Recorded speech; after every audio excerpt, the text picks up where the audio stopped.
Cincinnati's ready for the Big 12. It was time for them.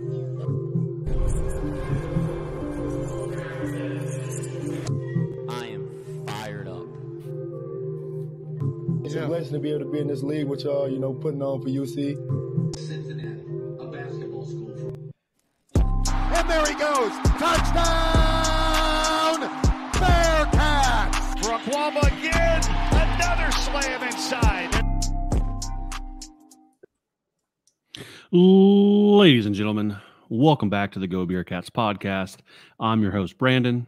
He's Darin, and we are back here for episode 98. We're approaching that century mark here very quickly, Darin. How's it going this weekend, this evening?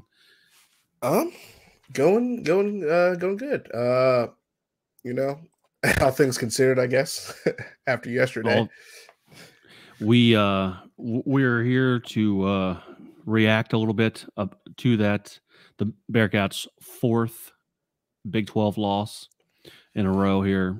We remain winless in the new conference after a 32-29 letdown against Baylor in Nippert Stadium again.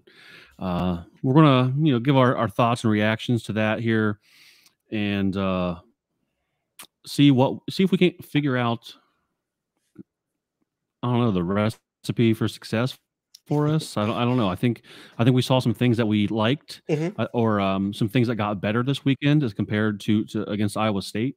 So we'll jump into all of that here and see what we can figure out or feel better about at least.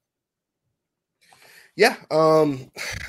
It's obviously it's frustrating to face your fifth loss in a row and fourth Big 12 loss in a new league, new era.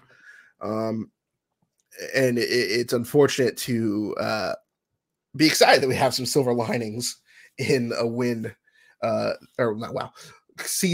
take small wins in the absence of an actual victory, especially after last week, comparatively.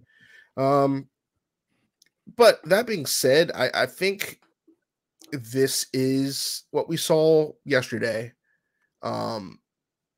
Is this Bearcats team, this 2023 Bearcat football team. And to really expand upon that, really the team we saw, against Miami, BYU, Baylor, Oklahoma to some extent, and Pitt, that's this team. Maybe not the ceiling, and when we're operating, at 100% efficiency, but again, we have a game on paper where we dominated all stat lines except the one that mattered in the scoreboard. Yet again. But yeah, but again, the same old thing: dumb mistakes, shooting us in the foot and costing us points. That's for sure. Darin, before we get too far into it here, last week I did call the beer strike off. I couldn't take it anymore. So it is time for a beer. Of course, brought to you by the Delhi Liquor Store. They have you covered not only with a great beer selection with new beer drops almost every day, but everything you need for a great tailgate, from wine, liquor, cigars. Be sure to check out the downstairs tap room for different events throughout the week. Like them on social medias so you can get the newest updates here. This beer is kind of aggressive, Darin. It's kind of the mood that I'm in right now. We have 3 Floyds. Okay, this is called Permanent Funeral. It is a 10.5% double IPA. So I threw it in the 3 Floyds glass here. Of course, that makes it taste better. I didn't know if you know that or not, but that's scientifically proven. So cheers, cheers here on this Sunday evening as I drink this very aggressive and big beer. Yeah, I didn't have time to run to the store today, so I had to go with what I had in my fridge left over from, past parties and events. And today I decided to go a little light, just because I had a lot of work to do today.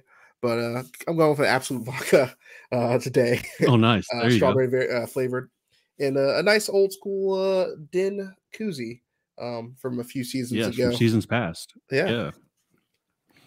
Very nice. The Den was a good time. I was there. I didn't get it there as early as I would have liked to, but definitely took advantage of the Cincy light on draft from the trailer, and saw some people there that I hadn't seen for a while. So, good times there.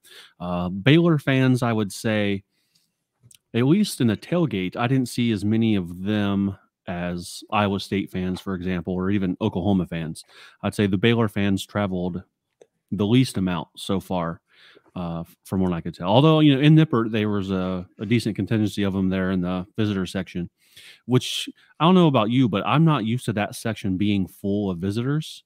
It's kind of nice to see that in the Big 12, people travel and care about football a little bit more. So you got to be careful with that, though. We're not trying to, go like get done like we did Notre Dame 2 years ago. But it's nice to see that some fans travel and show up for the football team.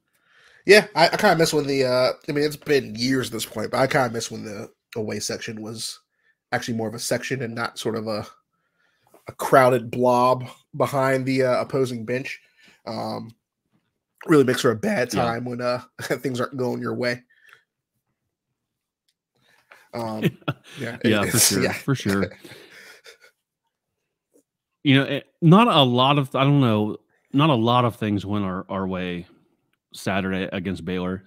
The fourth quarter seemed to go our way, which is a nice change of pace from last week when it looked like from midway through the first quarter we were just not into it, physically, emotionally, mentally. Kind of looked like it was a team that was checked out against Iowa State.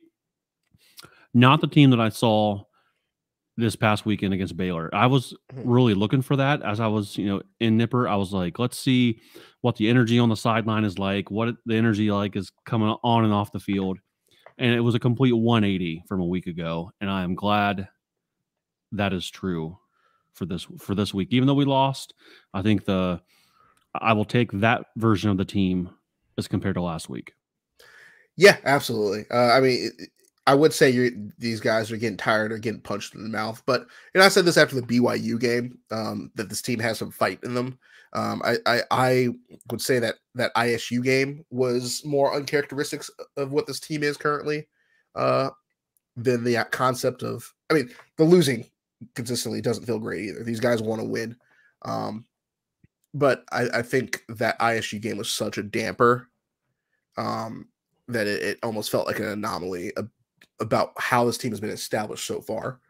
And I think they kind of got back to that effort this week. There was plenty of fight. Obviously there was moments where we just had lapses, and the team couldn't do anything proper. But overall, this wasn't a team that just kind of laid down and took it. I will say I'm tired of this being a destination away day for opposing fans. But at this point, it's going to get worse before it can get better, it seems. But we could rush against this Baylor team. For a team that's supposed to be run first, I'm happy to see that we aren't totally devoid of that capability. Two backs, over 100 yards each.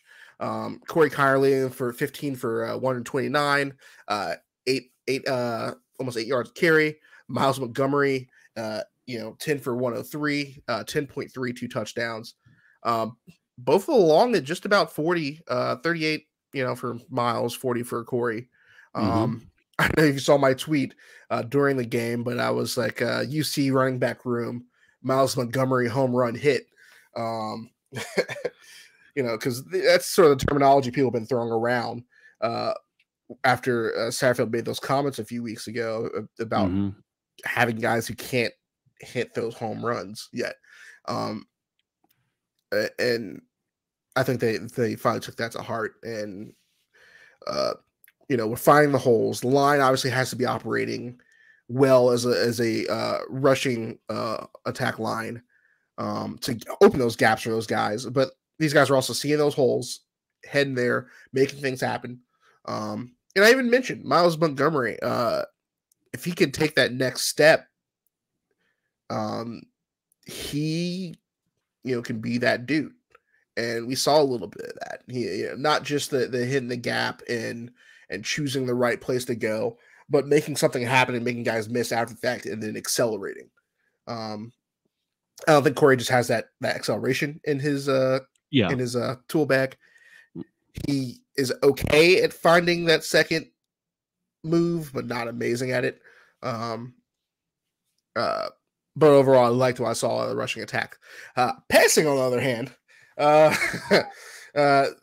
no time whatsoever. They cannot keep Emory upright. Obviously, sometimes that's hanging around the pocket too long, but more often than not, it's just the guy's already in his face, and he's got to either get rid of it or take the sack or try to run. Yeah, that was definitely noticeable on Saturday. He threw for 162 yards. Mm-hmm. I think it was. I think in large part because there's not a lot of protection for him, so he's making decisions quicker than he needs or than he wants to. He has to roll out or just tuck it and run. That's the majority of the problem, I think. Mm-hmm. But at the same time, I think or at least on Saturday, there's times when wide receivers are wide open and he's not even close to hitting them. Mm-hmm. There's another deep pass in the first half that they went for. The crowd wanted the pass interference call on it, but I thought the ball was uncatchable because from where I was sitting, it looked like it was like 5 yards over his head. So I don't think the refs aren't going to call a pass interference on a ball that's not catchable. At least I'm pretty sure that's the rule. And I didn't think he came close to that one. There's some other ones that he missed. One or two to Shimon Mateer that I thought was sort of an easy or a routine sort of pitch and catch, and just couldn't complete it for whatever reason. I don't know. Is it because he thinks he's not going to have time because the line is he's used to it not holding? So when they actually do get a good push up front, he's still in panic mode. Maybe, I don't know, but the passing game leaves a lot to be desired. Good on Xavier Henderson. He still came away with 2 touchdown catches, and certainly made it the game, especially in the fourth quarter when we outscored them 15-3. But yeah, if not every team that we go up against is like BYU and Baylor, where they just allow teams to run over them. And when we can't do that, obviously we become in a lot more trouble. Yeah. I will say to give some credit, it's not a lot. But to give some credit to the passing game where things did work. I've mentioned, I mentioned from Emory, he's at his best as a passer when he's, the run game's been going. He can start rolling out and picking people apart that way. Xavier Henderson stepping up, making plays, 2 touchdowns to him. Well, 2 passing touchdowns, both went to him. I thought Emory's first one was peak Emory Jones, what he can be and should be. Moving around, keeping the play alive. It was a tight window, and a tight window. Mm-hmm. And part of that obviously I'm not a true mentalist, but you wonder, if that's when he's just not thinking too much at that. He's just playing ball right there, and he's got to make a choice because he's in motion. He's extended the play. He's created enough chaos, and he can pick a spot because he's playing his game there. And I think that's why it worked. Obviously, you don't know what's going through someone's mind at that point, but I think there's something to that.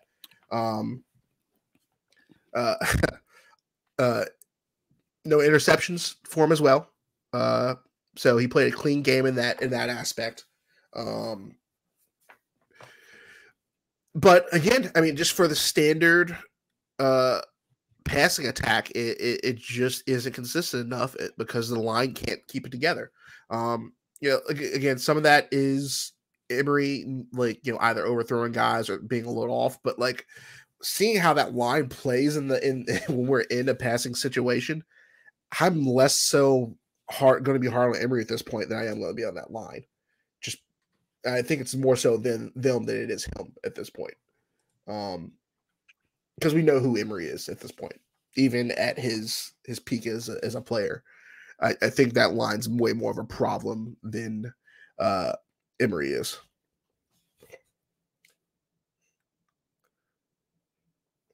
And looks like I lost you, maybe, Brandon. You there?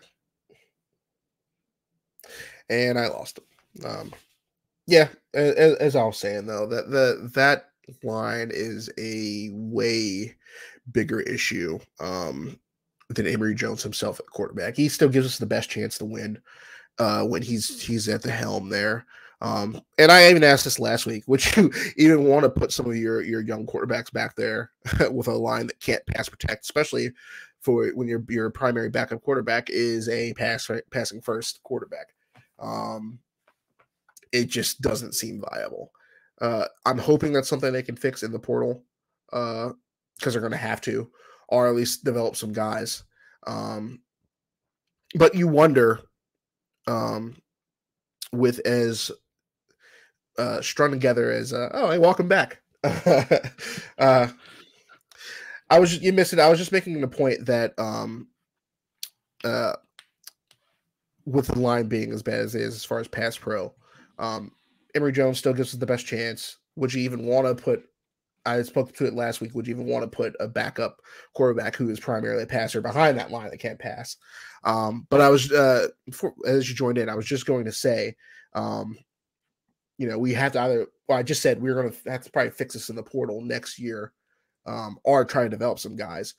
But it's really something you don't want to do, because you also have to wonder to yourself, how prepared was our actual cabinets in stock of the having a stock of viable linemen to pass protect? And that kind of goes back to the Fick era. Did his staff do enough to leave us with guys who could play pass pro? He only took 2 guys with him. Granted, they were 2 starters, which sucks to lose. But if you're not bringing guys in who can step in on the back end, we're playing last year's backups in some spots, and they're this year's starters. Yeah. So there can be some blame in the last regime leaving the cabinets a little bare on that. I mean, this line was already kind of being held together with tuck tape because it was going to have to be. He did what he could in the portal this year to get guys who could start. But the past is the past, but it always bothered me about the fickle administration that he always talked about the program starting in the trenches, D-line, O-line, and every year it seemed like the biggest question on the team was, will the offensive line be able to hold up? Maybe less so in the Cotton Bowl year. Maybe that was the one time it peaked, but like literally every other year, and even then there's still some questions, but it just seems like we've had offensive line issues for 10 years now. So I don't know why that pattern persists, but I would certainly like that to become a strong room on the team at some point here in the near future. Yeah, I mean, to think back, even for both years, we played the Peach Bowl, year. James Hudson was transformative for that line. Him alone was transformative for that line. The fact that one guy changed the line that much should tell you. And no discredit to Mets. He was off and on 4-year, 5-year starter, but at least in that position, we had him all over the line. Once they moved him over, once they moved him over to guard, I thought he got so much better. He did. Especially in run, when running situation. But I think that also is credit to Ritter, who is basically, I would say, a generational talent, at least not at least at the NFL level, but as far as like having a quarterback at a college and who could it just does right by your program, not a lot of schools get that. A 4-year starter who is just right for your offense. He did way more to make that line look better. Because he was also, again, as a 4-year starter, at a certain point, he just knows what to do as well. So he knows how to play the game, knows how to play that line. And then we saw once he was gone the next year, we had a lot of returning guys. Ben and Evan did not look great behind that line. And everybody thought, oh, well, we should have a dual threat. So let's put Evan in. He should be able to help cover up a little bit. But it just really kind of proved that the line issue was worse than we thought going back even to our best years. Because you would hope that you could nail, and I would say you could hope you could nail some of those guys, but honestly, finding great you can find some guys who are serviceable, but finding great linemen that can do both and are viable for every situation is only really reserved for a select, maybe top 10 teams. And we were a top 10 team in those few years, but we weren't a top 10 program. So we weren't landing those guys. We're developing guys who could be those dudes, but really none of those guys are left. And we really didn't have that many to begin with. So again, having a line that's held together with duct tape this year that was cobbled together at the beginning of the season wasn't going to be the strong suit, essentially. Was going to show itself at one point or another. And unfortunately, it is the passing game. And you're going to have one thing that's going to be a weaker thing, but not that this deficiency is so different between the two. It's such a drastic difference between our rushing and passing. It's kind of terrible. It's really terrible to see, actually. I was kind of thinking here. Our offense, I think running is definitely our strong suit, and passing leaves a lot to be desired. And that's kind of mirrored on the defensive side of things, where our run defense or our line up front, stellar, and our pass defense is bad, real bad. In fact, I thought the defense overall, I thought they played well. I thought Deshaun Pace had a great game. He was out there hitting people as hard as I've ever seen a guy hit people on the football field. And I thought he came out with a chip on his shoulder, and I thought there's a couple times, he kind of played through the whistle, didn't get the call or anything, which, that's, good for us. But he came out there and played to win the game. I thought it was noticeable, from watching in the stands. But again, our ability to give up big plays stands out a lot. And I want to play this clip here for you, Darin. I don't know if you listen to the post-game press conference on Saturday. I don't always listen to them, but yesterday we were sort of after the game in the evening, we're hanging out on the back porch, and I was looking for something to do while I'm hanging out back there. So I listened to the press conference. I listened to the Big 12 basketball media days as well, but we'll talk about that on a later episode here. But let me see if you can hear this. Let me see if you can. I'm going to play this into the microphone. This is Satterfield being asked about giving up those big plays and our talent, I guess, on it in the secondary. See if you can hear this. You are today, multiple explosive plays behind the secondary. Yeah, that we're trying. We don't have much depth in the secondary. The guys that are playing are the guys that we have to play. That's a short clip there. I don't know if you could hear that or not, but he's asked. Yeah, he's saying that we're playing the bodies that we have, essentially. Not a great testament to the secondary, whoever it may be. And I don't think there's much to defend them. You know, I don't think this is like the comment about the running backs when the running backs are, you know, tearing it up, maybe not breaking off, you know, 80 yarders, but certainly, you know, putting up 288 yards a game. Mm-hmm. This is a very different scenario. What do you take from that, that short little clip there from Satterfield? He's being honest. I think we had three guys who could, you know, who would still probably be out there, if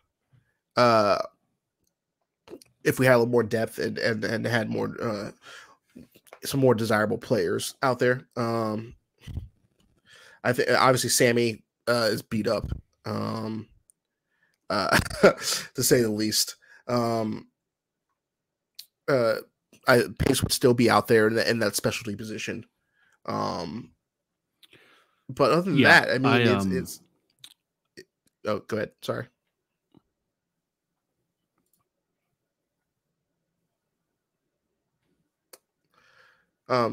Yeah, I mean, you'd have guys in like he's being honest. You're playing with what you got. I mean, Brian Threats. That's who I was thinking of. Those guys will still be out there.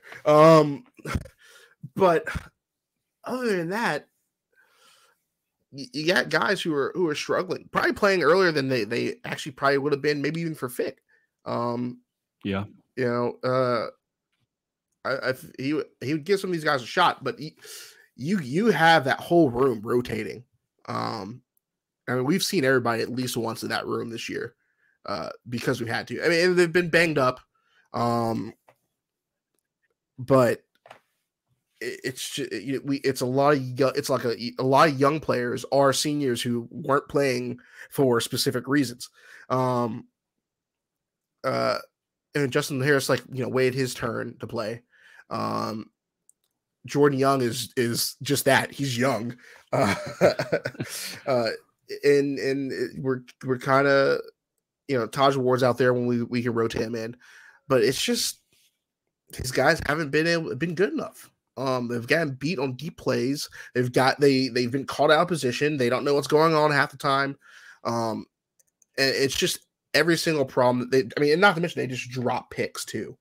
You think at this point we'd have, with the opportunities there, we'd have more.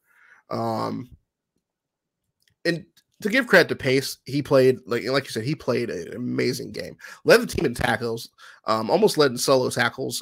Jonathan Thompson, who was making his I want to say either second or first, maybe 1.5 start at this point as a freshman.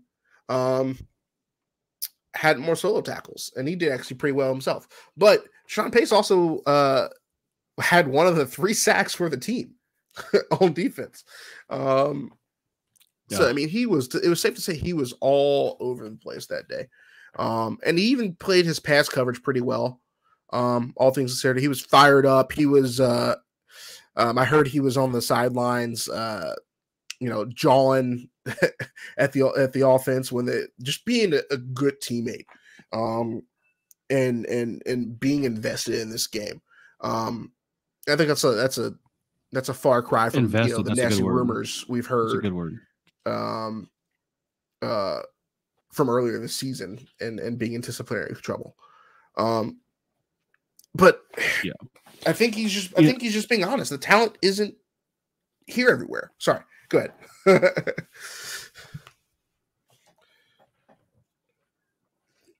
I think you're right. I think you know, in a conference that hasn't made a reputation for playing great defense in the past, and a conference is sort of, you know, built on an air raid, I guess you could say, we did not come with the right tools to combat that this year. And I think you're right. I think I think he's being honest. There wasn't a lot of coach speak. There wasn't a lot of sidestepping or spinning the answer, and I can appreciate that when a coach comes in and is honest in that sort of scenario. So I'm right there with you. Hopefully we can figure this out because our ability to give up big plays is astounding. The third aspect of the game, we sort of flipped here from offense to defense. Again, our special teams left a lot to be desired. Braden Smith, of course, with the fumble, muff, botched kickoff return, which I didn't even see. That happened so fast. I literally looked down at my phone for 3 seconds, and I look up, and Baylor's running in the ball, arms spread out, celebrating. And I'm like, what the hell just happened? Like, I literally checked the time on my phone. Like, this is what I did. Okay. Oh, touchdown. I had no idea. I didn't see that until I watched the, highlights after the game. But special teams, another sort of brutal showing for them on Saturday. Especially in the fourth quarter, like you can, we spot them a touchdown, right? We did that at BYU. You and I talked about that a lot. We spot them 7 points there. We go for it a couple of times on fourth down in the first half when we could have kicked a field goal. Of course, hindsight is 20/20, but you're talking about a 12 or 13 point swing from those 3 plays, and you're not looking at a 3-point loss, obviously. On top of all of that, I believe it was the last, right after we scored in the fourth quarter, we gave up a huge kickoff return. Luckily, that it sort of, we had the ball at the last possession of the game to try to win it, but good Lord, we give up big plays at the wrong time too. Yeah. So that's just the special teams side of the ball. It's bad, isn't it, when you can't relax in moments you think you can relax in. You thought you had a safe moment to check your phone. It's like, I'll kick off. It should be too terrible. Nothing crazy is going to happen. The worst thing possible could happen, minus him getting getting concussion on that play too, and being carted off the field. just to rub salt in the wound, But no, it sucks that Braden Smith himself has cost us 14 points. From an individual effort at BYU and Baylor. Maybe he should have just returned the ball and we play B teams. I don't know. Maybe that's the voodoo there. And he's one of you wonder at a certain point when a guy makes those kind of mistakes when he isn't replaced. And he's one of Satterfield's guys. He came from Louisville. Yeah. So you would think he knows, or at least can talk to him about that kind of thing, or make the hard decision that needs to be made. But it also makes you question: is he the best person for a job at that point that we have? Are they seeing something in practice from him that they aren't seeing from other potential returners? Wasn't it? I thought Henderson. Yeah, Henderson took a couple of them. There's other options, I think.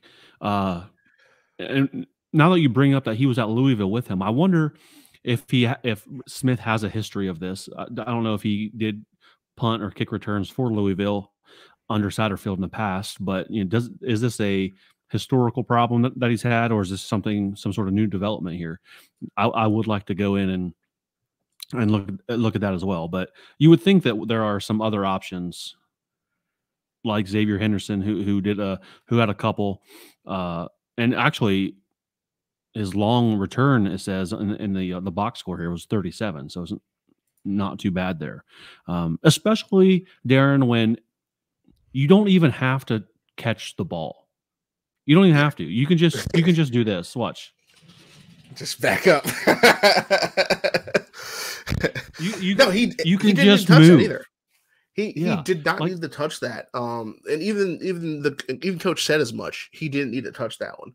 Because like it bounced. If I remember the replay right, it bounced between his legs, or like he went to catch it. It bounced between his legs. He turned around, grabbed it, ran like, I don't know, 4 or 5 yards, got hit, and then fumbled. Right? That's if so.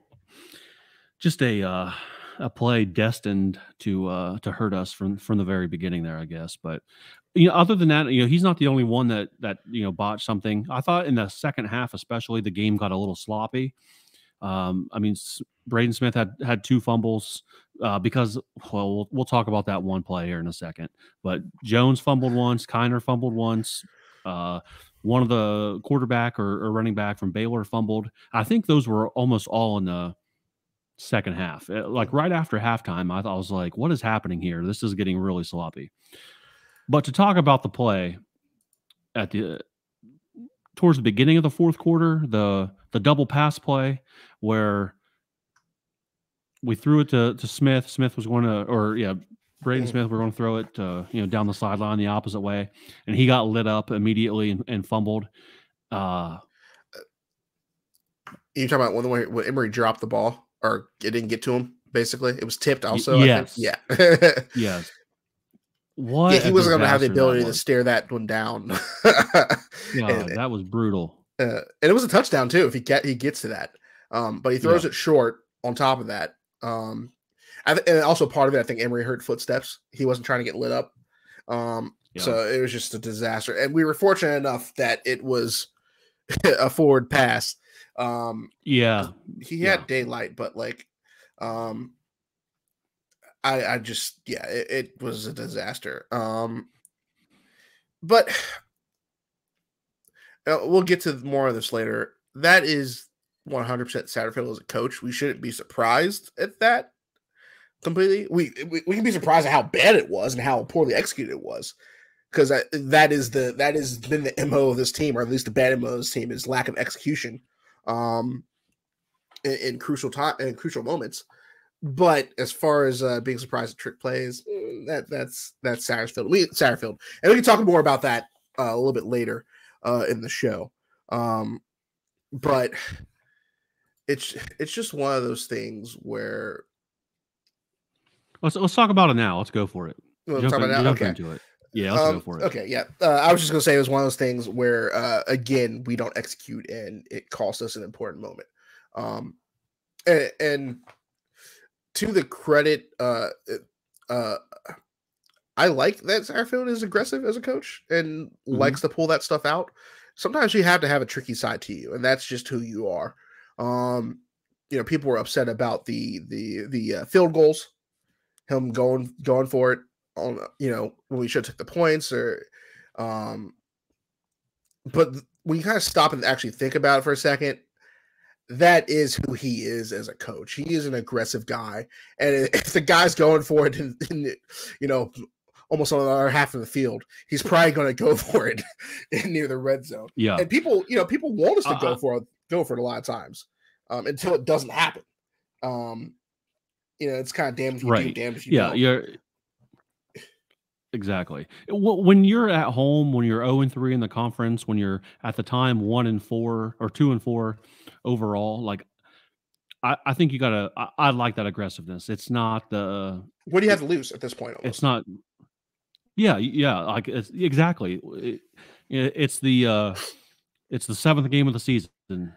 Nothing off to hold back now. Just go for it.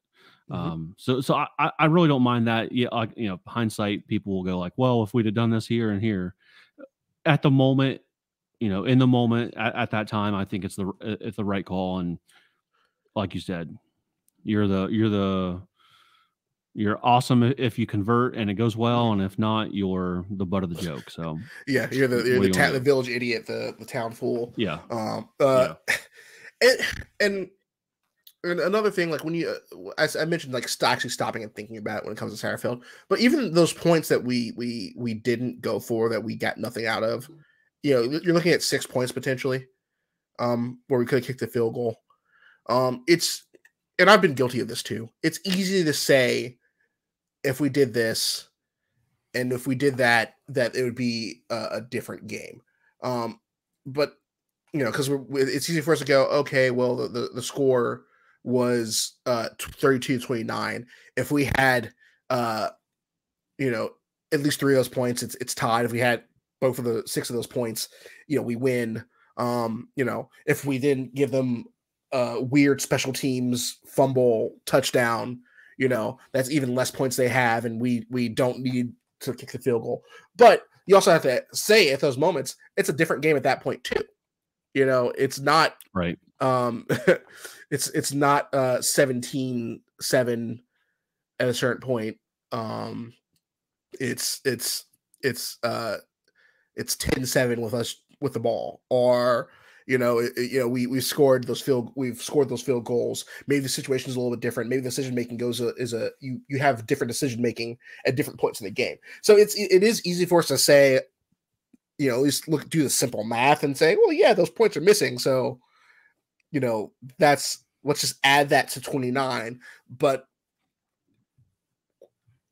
it's sort of the whole different multiverse theory.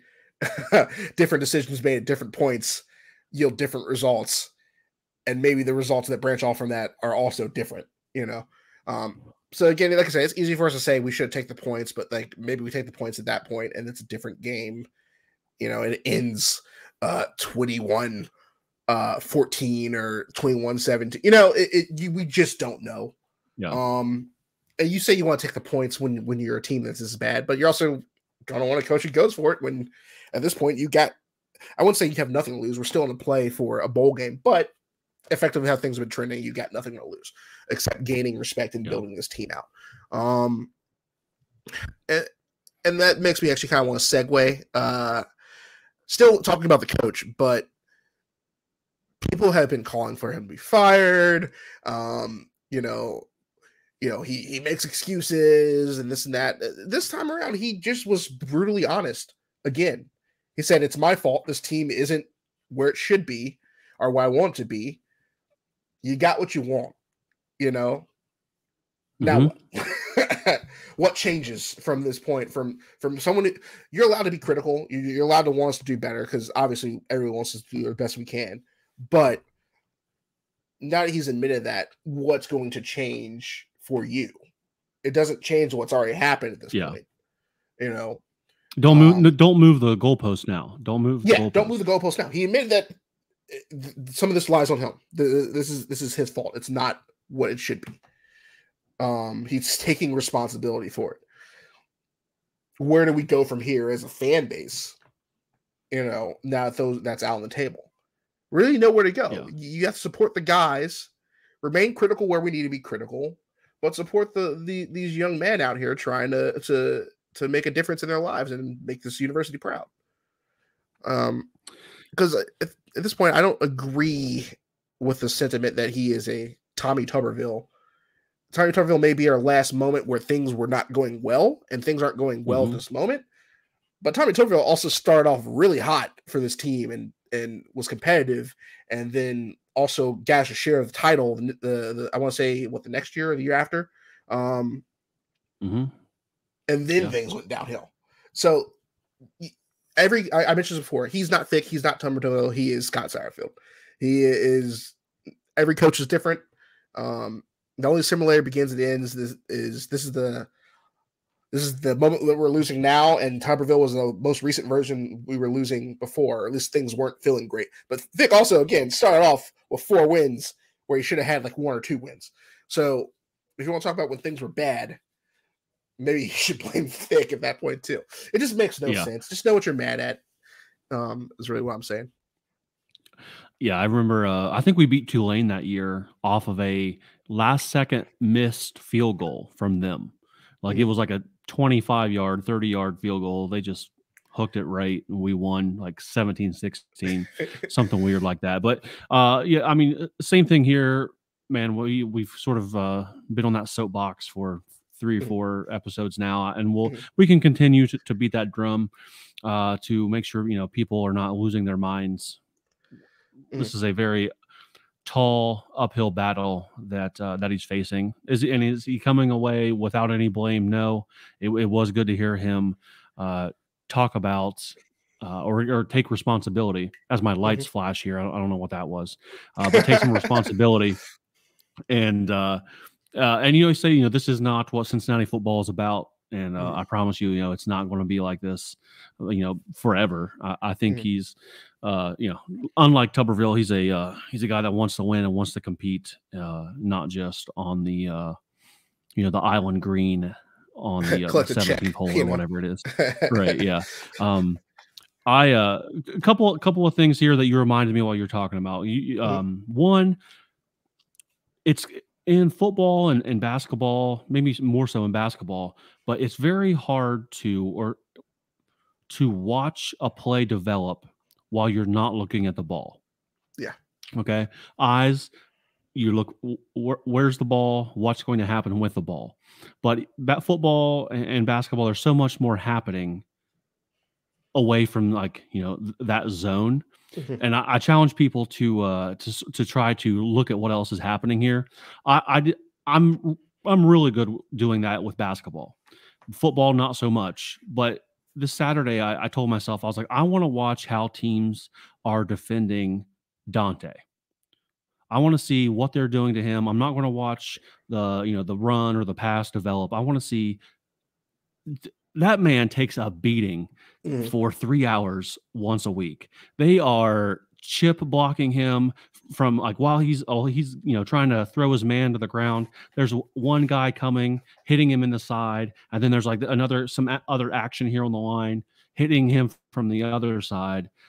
It's just impressive what he can do as a defender when every team knows that they have to throw everything at him.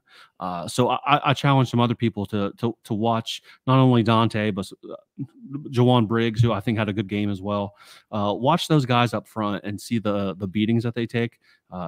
You reminded me of this. I honed in on Dante, and good Lord, I don't. There's no way I could do what he does in any shape or form, not at any level, because he takes a beating. He absorbs it and then just spits it back out at him. So definitely a good, phenomenal player that we have there. And sounds like he's trying to become more of a vocal leader, if not just for the fan base and, trying to rally the troops. But definitely someone you want to have on your side, especially in a football uniform. Yeah, no. And I mean, that's a good habit to develop. Is try to watch everything going on the field, and that comes with practice. Obviously, if you have a background in the sport too, it's going to be a little bit easier for you to call things out or see things a different way. I find myself still calling out, to the defense. I'm like, oh, it's Trap's right. Yeah. Obviously, they're not going to hear me from all the way over in 116, but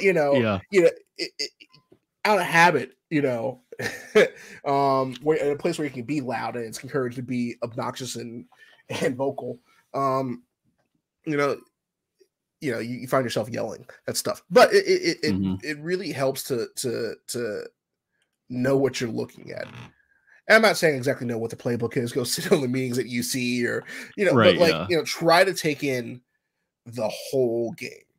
The whole field, the positioning, the time on the clock, the formations, who's out there, personnel, and that again, it comes with time and practice and patience and running concepts. My buddy who shares my season tickets, we just talk straight X's and O's the whole game.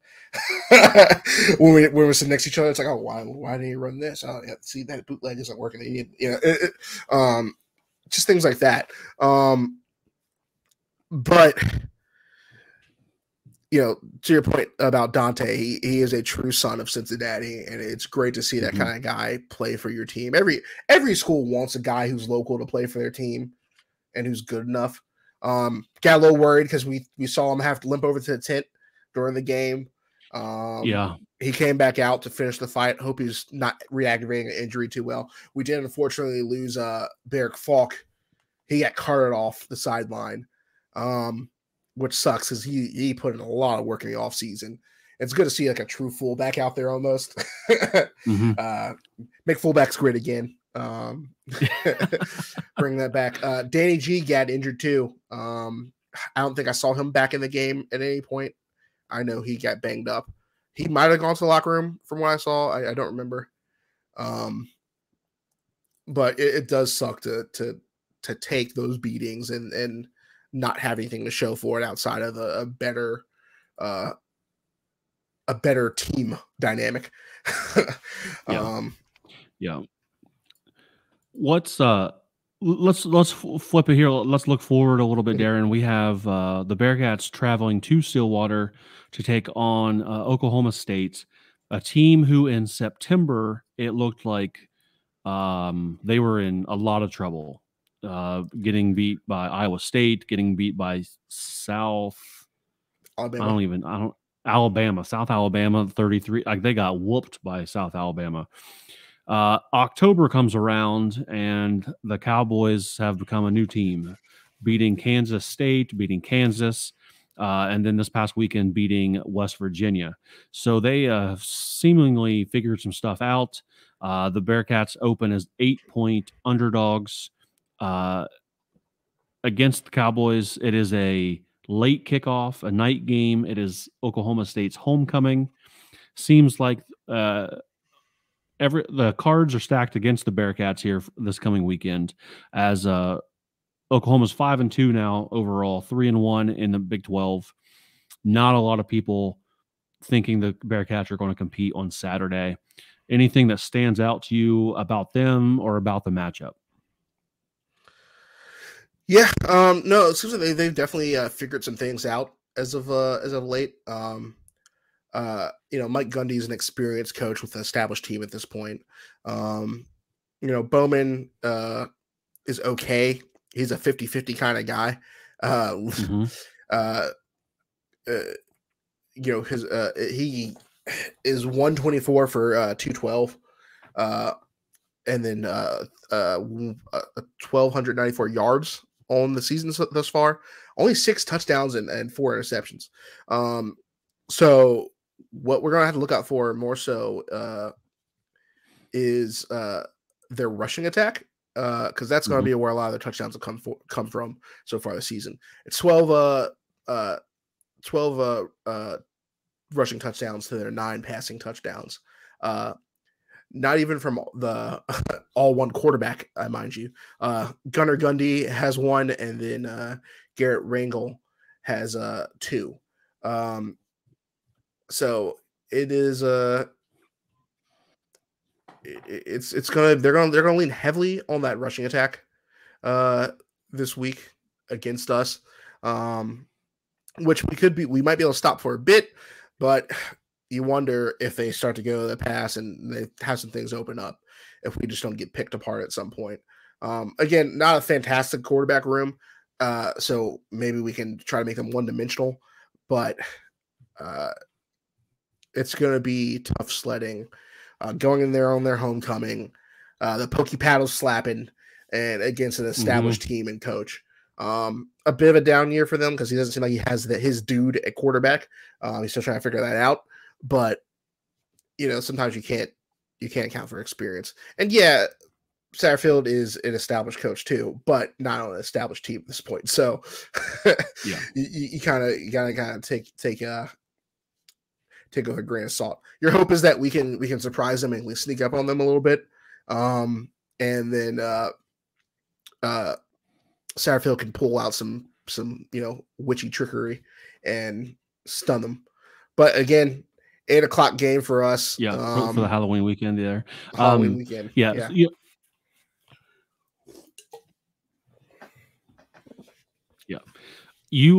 So next Sunday is my birthday.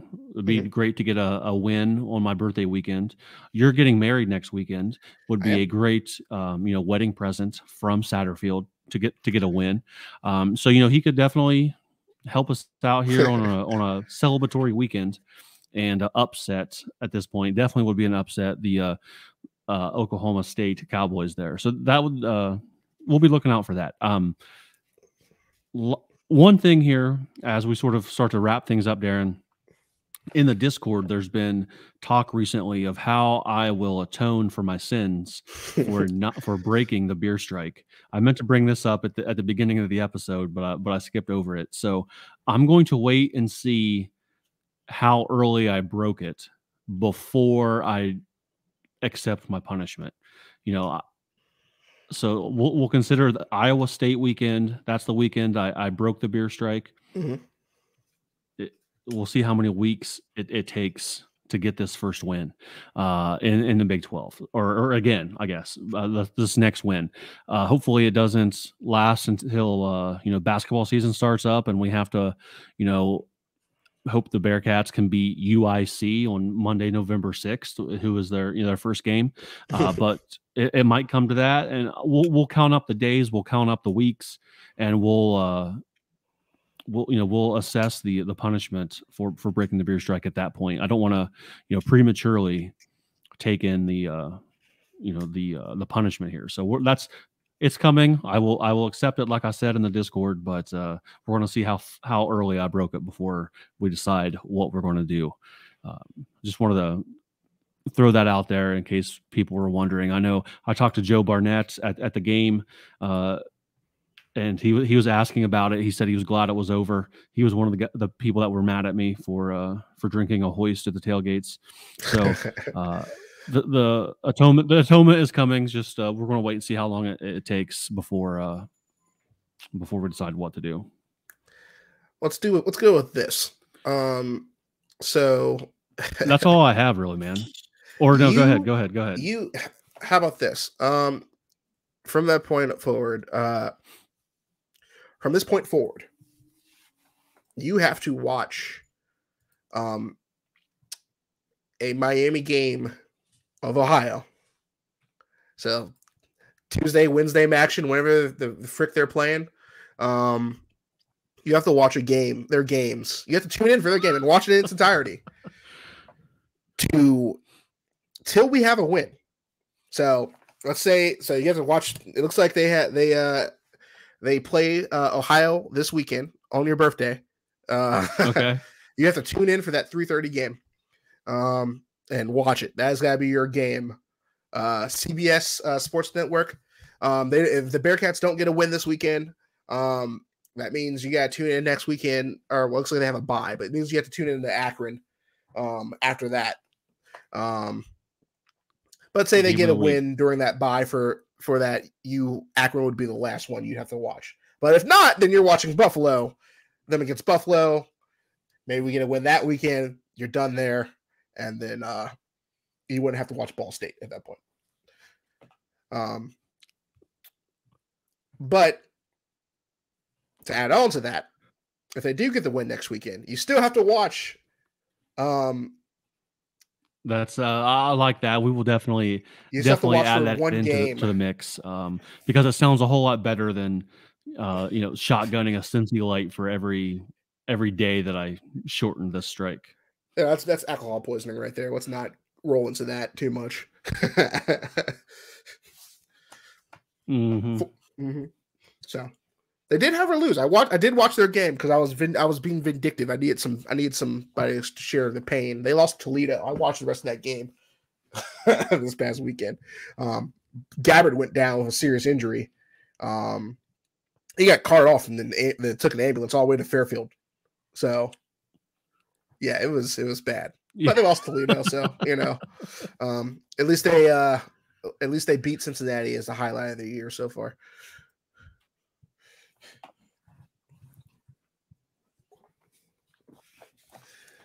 But yeah, that's what I got for you.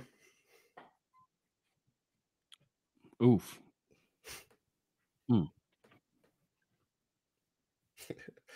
Coming to grips with your punishment, huh?